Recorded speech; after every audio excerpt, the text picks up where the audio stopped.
Kumusta mga kayehey? Ayan po, dumating na po yung ating in-order na e-bike at ito po ay ibibigay natin kay Mrs. Ina-assemble na po ng ating mga delivery man and later on po gagawin po natin ito ng review.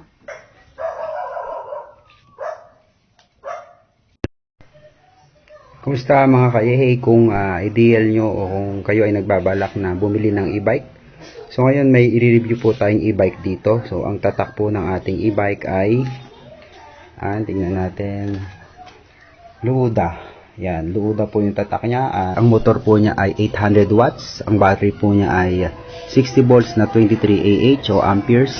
Ang kaya po niyang takbuhin o range bago po malobat sa isang cycle ay 55 to 65 kilometers. And then, ang maximum load weight po niya ay 300 kilograms. Kayang-kaya po nito ang 3 tao na mabibigat. And then, ang speed po niya, kaya from 28 to 35 kilometers per hour. And then, ito pong model natin ay Loda 2PS. So, nung kinuha po natin ito po ay deliver dito po sa atin. Nakuha po namin ng cash. At ang price po niya ay umabot po ng 55,000 cash. May kasama na po yung Despan. Ang napili po nating kulay ay puti. No? Ito po kasi ay binigay natin sa ating may bahay, sa kay Mrs. para po may panundo po siya sa ating anakis para po pagkatapos ng klase. Yan, ginagamit po niyang panundo yan. Ginagamit din papunta sa palengke. So, tignan po natin, yung ating pong e-bike, ang kanya pong ground clearance ay 23 centimeters.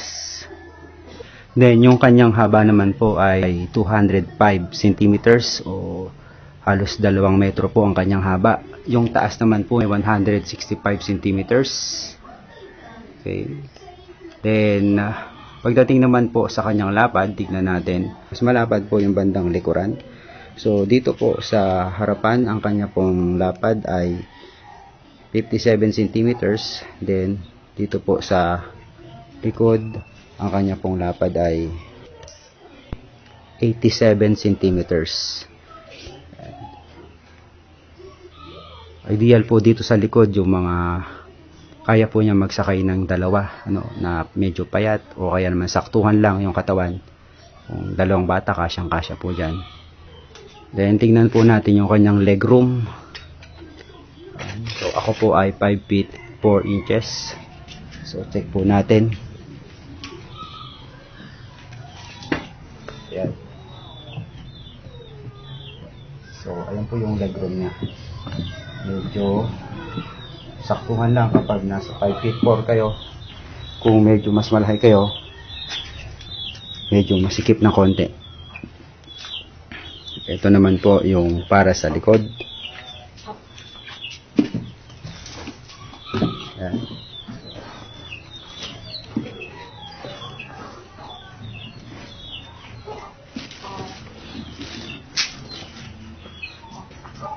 Ito naman po yung kanyang gulong 3x10. 10 rim po siya. Ang rim po niya ay 10. Then yung harap po niya ay disc brake na. Then, pagdating sa likod, yung dalawa, yun naman po ay drum brake.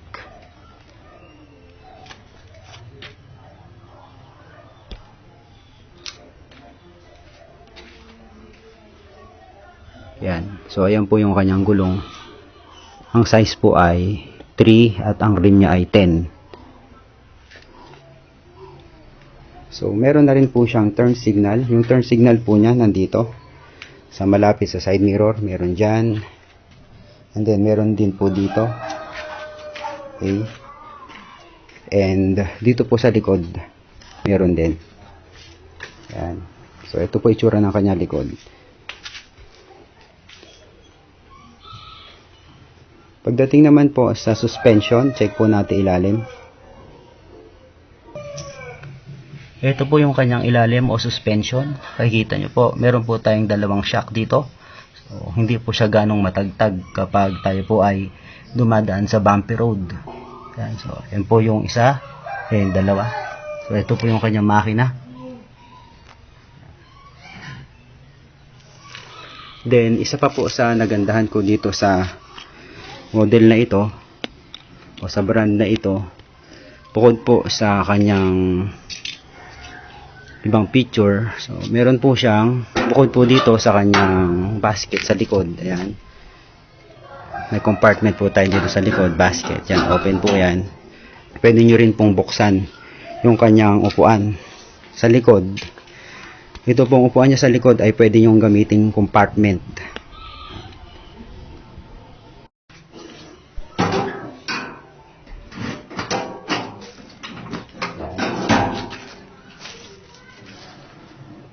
So, ayan po yung kanyang compartment. Kita nyo naman po, very spacious, maluwang. Kung kayo ay teacher, mag-uwi kayo ng printer, o kaya magdadala kayo ng mga iba pang mga gamit sa school, o kaya naman ay mga paninda, galing kayo sa palengke, pwede nyo po diyang ilagay kung wala po kayong angkas. Or, kung meron naman, pwede rin po natin siyang isarado dahil compartment naman po siya. Safe po yung ating mga gamit pagdating po sa ulan. Ito po nung minsan may dala po akong printer at saka pizza, merienda po, nagkasya po dyan sa ating compartment.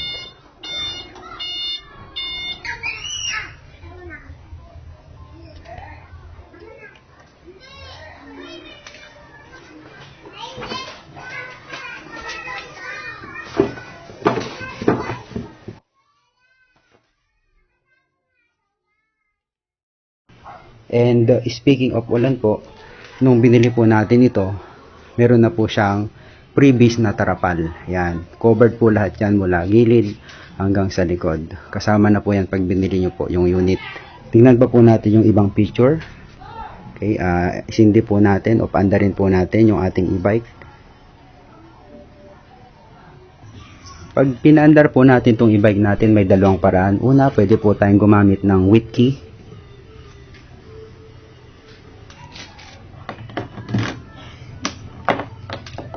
Then, pag inopen po natin yan, so lalabas po sa ating screen. Okay, so, nandiyan po yung battery level. Then, ito po yung kilometer kung gano'n na yung natatakbo natin kalayo. And then, yung speed po natin. Yan. Meron po siyang safety feature no, kahit na pag nakapark po siya no, at may batang maglaro dito, kahit pindot-pindutin po ito, hindi po siya gagana dahil nakalock po ito.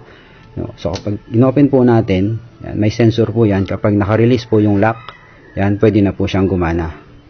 Okay. Other feature pa po niya ay may libre po siyang DC electric fan.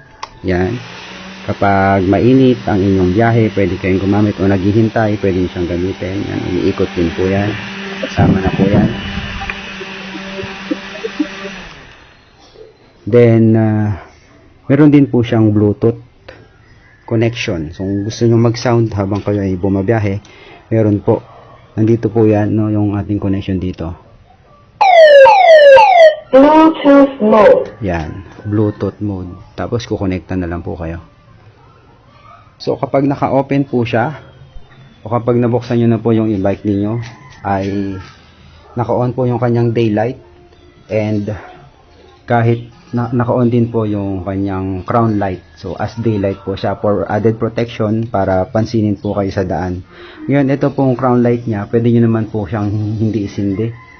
Okay, nandito po yan, ano. Gusto nyo munang tanggalin, ayan. So, ito po yung linya ng crown light. Kung ayaw yung walang crown light, pwede po.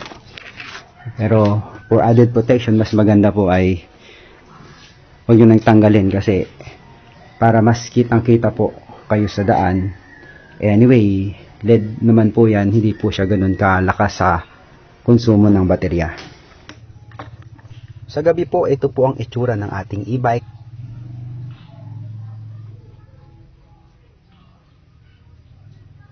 Kaya nakikita nyo naman, sobrang liwanag, pati ilalim kitang-kita, kulay blue.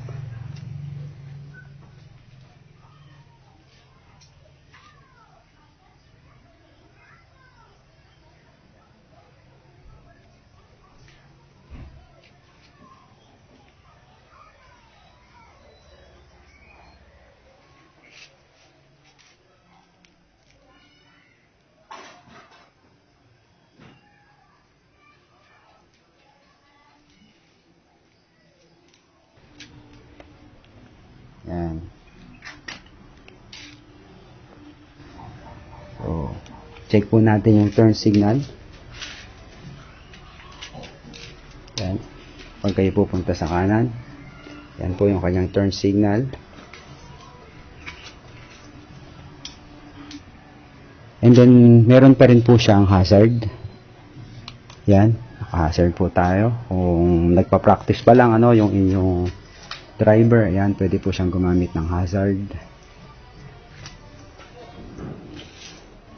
And, ito po kapag re-reverse po tayo, okay, ay meron po siyang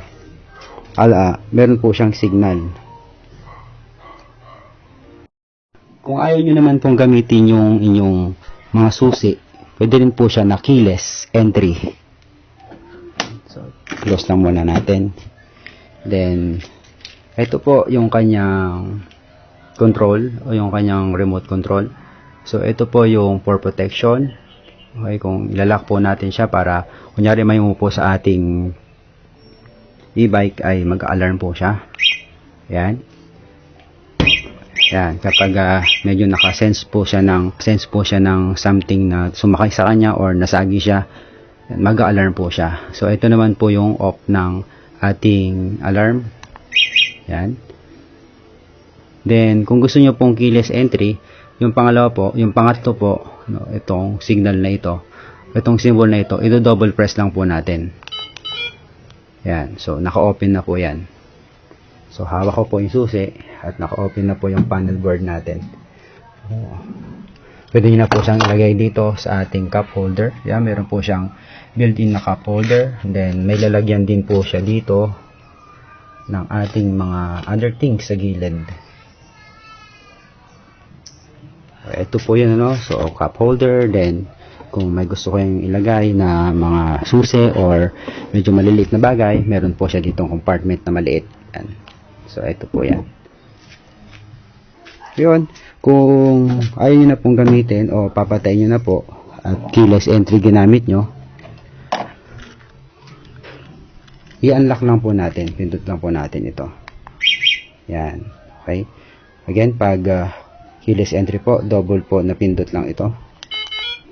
Yan, iilaw na yung panel. Then, kung i-off natin, ito po, unlock. Yan. So, nung binili po namin ito, ang sabi ay ilobat daw po muna namin. Naka-factory charge po siya. So, hayaan natin malobat. So, umabot po siya ng 5 days. Na-reach niya yung 30 kilometers bago po siya malobat. So, na-charge na po siya ngayon. Ang charging time po niya ay 7 to 8 hours. Yung kanya pong battery ay dito nakalagay sa unang upuan. Andyan po sa compartment. So, open po natin.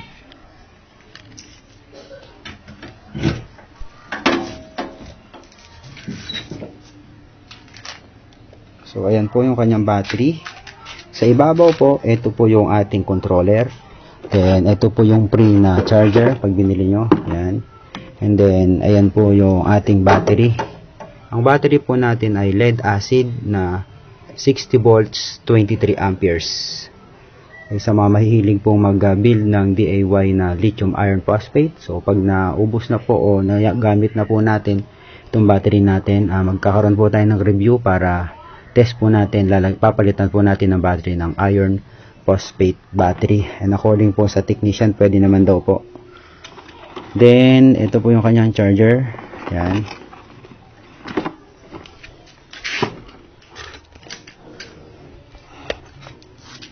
Ito po yung slot po para magcha-charge tayo. Ang kagandahan po dito sa unit na ito, yung lalagyan po niya ng controller at saka ng battery, hindi po naka-open yung ilalim. Then, ang tanging butas lamang po ay yung daanan ng mga wire. So, napaka-safe po yung ating battery at saka yung controller sa ganitong setup. Kung sakali naman po na bumabiyahe po kayo at umuulan, so meron din po tayong wiper. Yan. Yung wiper po niya, ito po yung on and off. Yan. Yan. So, yun lang po natin ito. Yeah. Ano na po siya, gagana na po yung wiper. Check po natin. Okay. Yun ko muna, keyless entry.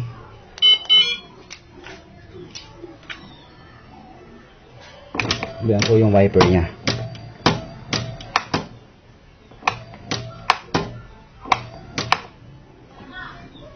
Para po makabalik po siya, yan lang natin. Tatimingan po natin yung posisyon. Yan.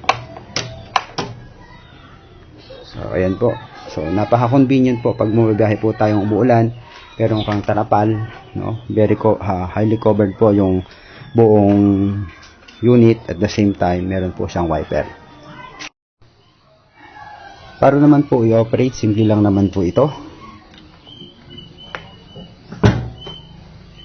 So, kung gagamit po tayo ng key, saksak lang po natin yung ating susi. Yan. Then, sa ating panel board, nakita nyo, ay, yan, ready.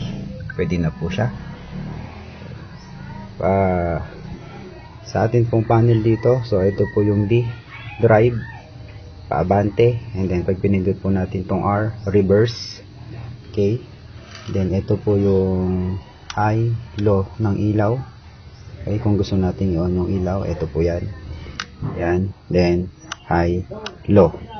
Okay, then kita nyo po dito, meron po tayong selection na 1 to 3. Yan, 1, yung speed po niya. Kung akyatan, nasa 1 tayo. Kung medyo mabilis tayo, 2 or 3. Then, ito po yung busina. Turn signal left and right. Yan. I-drive po natin. I-operate natin. On muna natin yung susi. Then, panel board ready, and dahil po siya ay nakalock, kahit pindot-pindutin nyo po ito, hindi po siya tatakbo. Yan, so release po muna natin yung lock. Yan, so pwede na po siya. So kapag drive D, abante. So abante po tayo ng konti.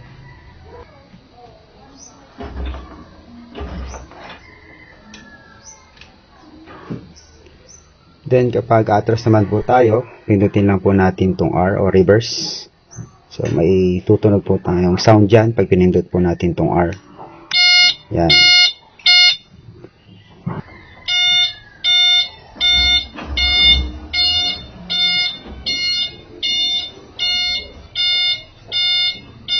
So, ito po yung ating brake sa likod. Yan. Brake po natin yan sa likod. Then, ito po yung sa harap. Okay, then, ito naman po yung suporta. Brake din po sa likod. Yan. Kung ating pong ipapark, so ilalak po natin siya. Pag ilalak po natin, ito po, or pwede rin po siyang may suporta dito. Yan. Para double. Yan. Okay. Kapag siya po ay nakalak na ng ganyan, okay, halimbawa ito, na-release nyo na, kahit nakadrive po siya ready, kahit pindot-pindutin nyo po, yan, kahit pindot-pindutin po natin ito, hindi po siya tatakbo. Okay? So, dahil naka-lock po yung kabila. Yan. Unlock po siya. Yan, pag pinindot nyo to, yan, tatakbo na po yan. O, yan po. So, lock po muna natin. Yan. Para po sa ating driving experience, so, ito po yung aming experience nung ito po ay amin nang ginamit.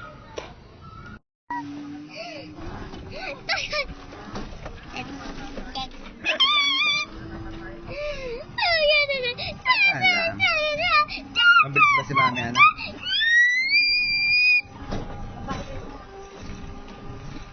Check mo yung battery niya.